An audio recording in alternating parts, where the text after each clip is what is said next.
Olá, você que acompanha o meu canal.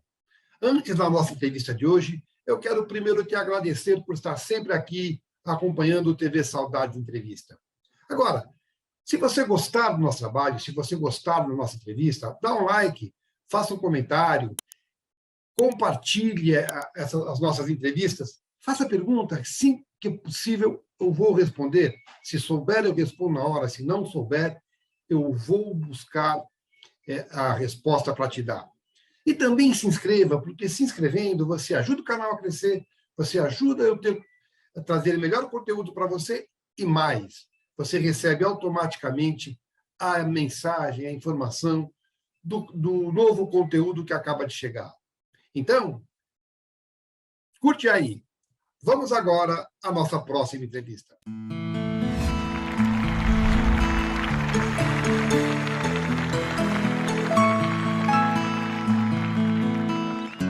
Olá, apaixonado por TV.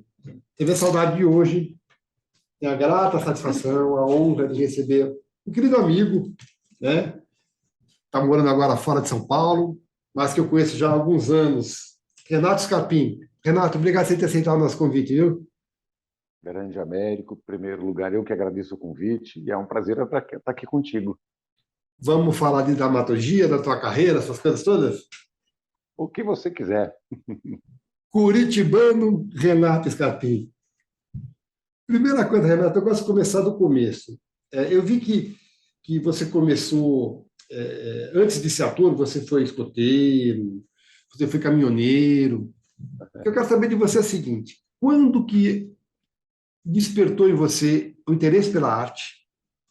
Em que momento você decidiu, vou seguir essa carreira? E o que você fez? Você estudou? Como é que foi a iniciação da carreira de ator? Tá. Para isso, a gente Falando um precisa. pouquinho da coisa do escoteiro, falando um pouquinho do É, caminhoneiro. a gente vai ter que contar uma historinha aí. Mas a verdade é a seguinte: eu, quando era criança, eu queria ser padre. Olha, E isso eu eu não sabia. achava, eu achava muito legal o lance do padre subir no púlpito e falar para as pessoas. Não era, acho que nem tanto pela religião em si, mas eu acho que era no meu entendimento de criança, aquele poder de poder falar coisas legais para as pessoas e as pessoas te ouvirem. Mal sabia eu que essa é a função do ator lá na frente. Mas quando eu era escoteiro, você vê, é uma coincidência. A primeira especialidade que eu tirei foi de artista. E eu não sei se foi só uma coincidência ou se já era o destino me dizendo o que ia acontecer lá na frente. Bom, com o tempo fui crescendo e aí muito novo, já comecei a trabalhar muito novo, né? E mesmo antes de completar 18 anos, eu já trabalhava com caminhão. Uhum. Com 17 passei no vestibular para a faculdade de engenharia. Meu pai era caminhoneiro, é isso? Não, não. Meu pai, ele era um empresário que acabou tomando uns golpes e perdeu tudo. E a gente acabou montando outro negócio, assim. E o caminhão, no início, foi o que salvou. Então, fazia frete e tal. E é o que eu brinco, assim, eu acho que eu fui o único aluno da PUC Paraná que ia para a faculdade de caminhão. Uhum. Eu, 7 horas da manhã, estava na aula, meio-dia acabava, pegava o caminhão, saía, carregava e saía fazer os fretes. Então, acontecia invariavelmente de eu sair de Curitiba e ir para cidades próximas ou mais longas, né, uma viagens mais longas, tipo Londrina, e chegar lá de noite, descarregar, voltar madrugada inteira, chegar em casa às 5, 6 da manhã, tomar um banho e voltar e ir para aula. Eu estudava para a faculdade Engenharia. Engenharia. engenharia. Nada a ver, então, ainda com o negócio de Já, ator. nada a ver. Uhum. Aí, no terceiro ano da faculdade, eu assisti um espetáculo lá de um grupo de teatro da PUC, chamado Tá Na Hora, é um grupo respeitadíssimo lá em Curitiba, um espetáculo conhecido chamado Bela Tchau. E eu fiquei absolutamente encantado com aquilo. Assim, nossa, passou pela minha cabeça desistir de engenharia e fazer artes cênicas. Mas aí o meu pai, muito compreensivo, disse: quer? Vai ser ator? Vai ser viado, maconheiro, nem a pau. Primeiro se forme, depois faça o que você quiser na tua vida.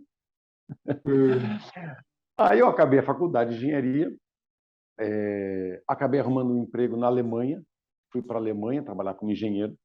Sim. Fiquei alguns meses só. Quando eu voltei, eu falei, bom, estou formado e tal, mas não gostava daquilo. E fui fazer um curso de teatro, meio que como experimentação, como, quero ver o que é isso, como é que é. Na época, eu sequer imaginava ser um profissional da arte. Eu achava que esse tipo de coisa era para gente que já tem família de Uhum. artistas, a família já vive nesse meio, né? Só que eu, nesse curso, foi o primeiro curso de teatro que eu fiz e, graças a Deus, dei muita sorte, porque é um dos melhores cursos que existem no Brasil, chamado Pé no Palco, da Hum. Fátima Ortiz, lá em Tá, Curitiba. tá.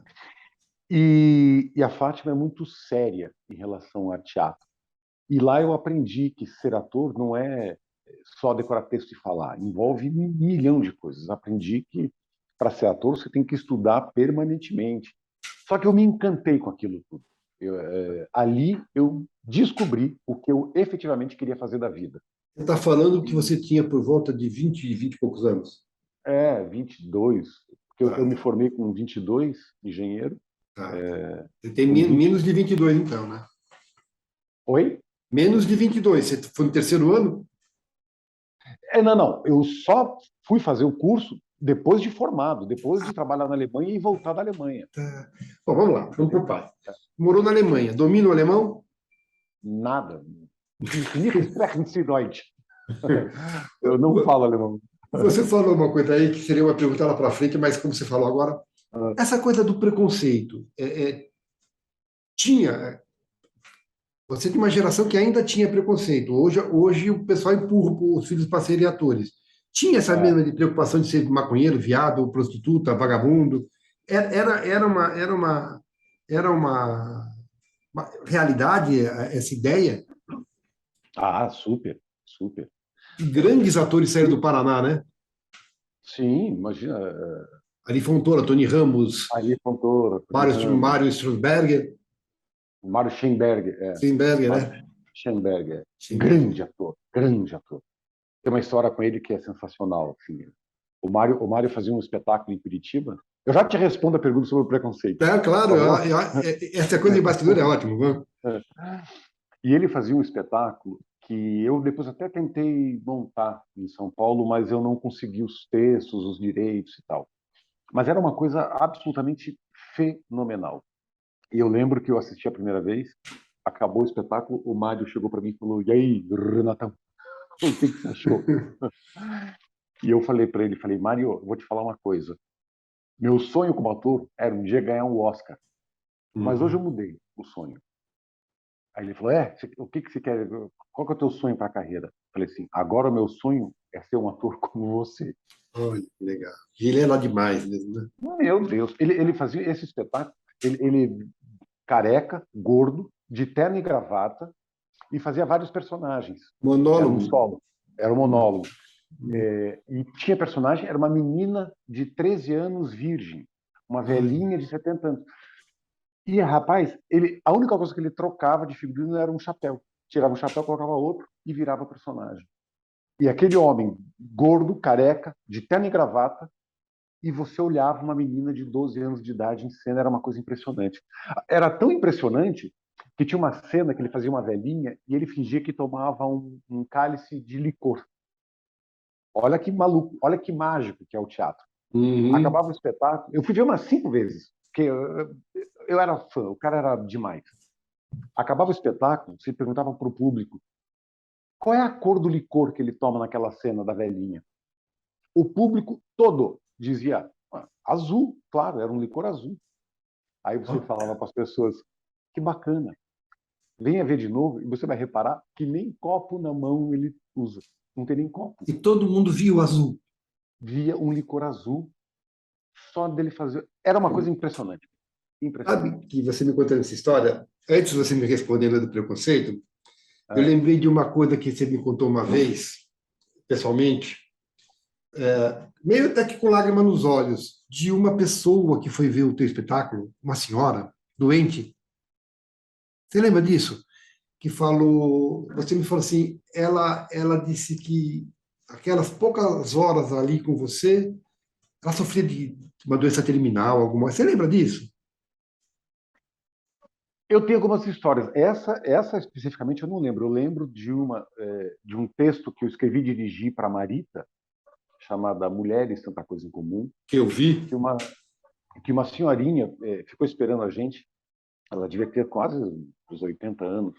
Uma senhorinha pequenininha, negra, simplesinha, bem humilde. E ela ficou sentadinha. Quando eu saí, ela falou: Ah, você é do espetáculo? Eu falei: Eu sou o autor, o diretor. Ela falou: Ah, eu queria falar com você e com as meninas.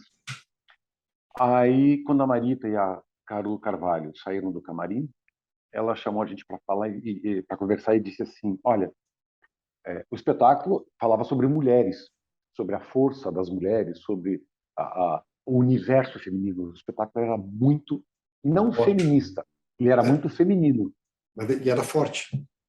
e era forte. E essa senhorinha falou assim para a gente: Olha, eu queria agradecer, porque a vida inteira eu fui prostituta. Ah, Tive uma vida muito difícil, mas eu consegui criar os meus filhos. Hoje, graças a Deus, são formados.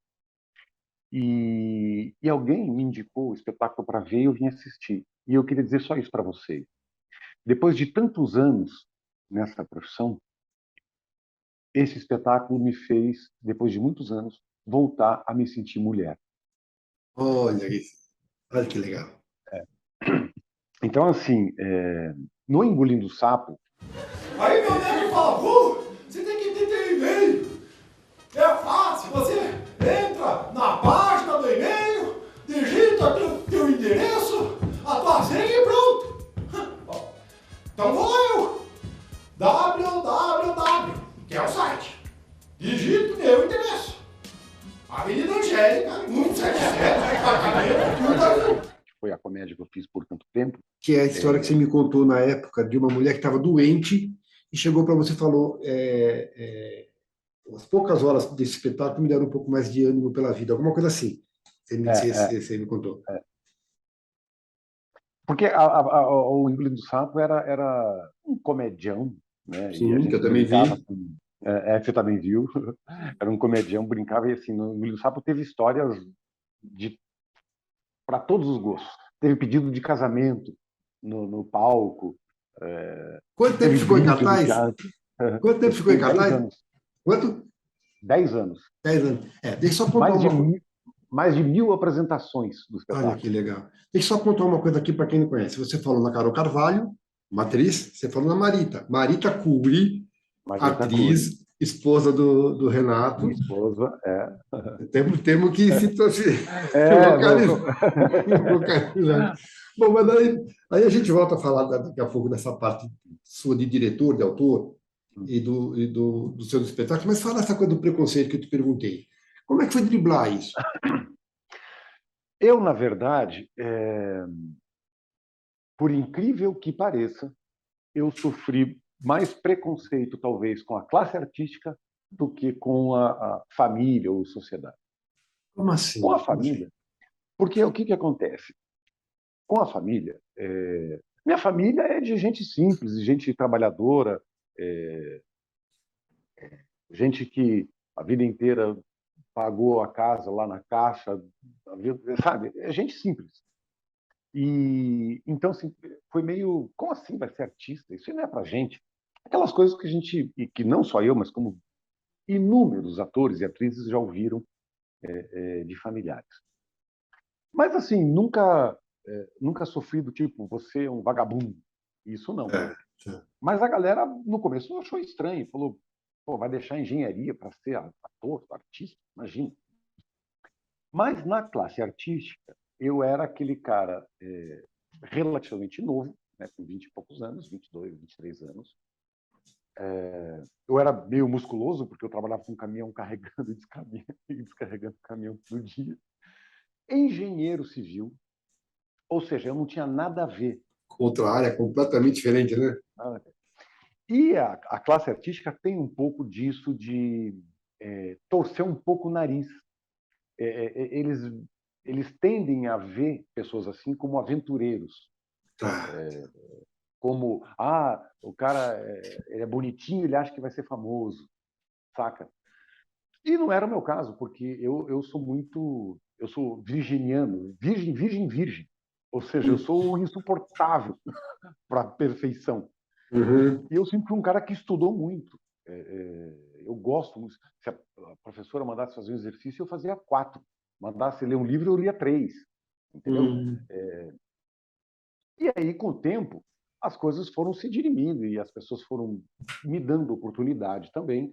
Óbvio que não era geral. Teve gente no início de carreira que me ajudou muito, sim, muito. Gente já consagrada no teatro que foram sensacionais comigo. Mas esse preconceito eu sofria. Olha que engraçado. Engraçado, né? Então, imagina, já é uma profissão instável, né? Começar já é Total. difícil. E aí, ainda enfrenta a resistência da categoria. E outra coisa, você trocou uma posição estável, né, de Aham. engenheiro, por uma profissão que você sabia desde o começo que era uma coisa instável.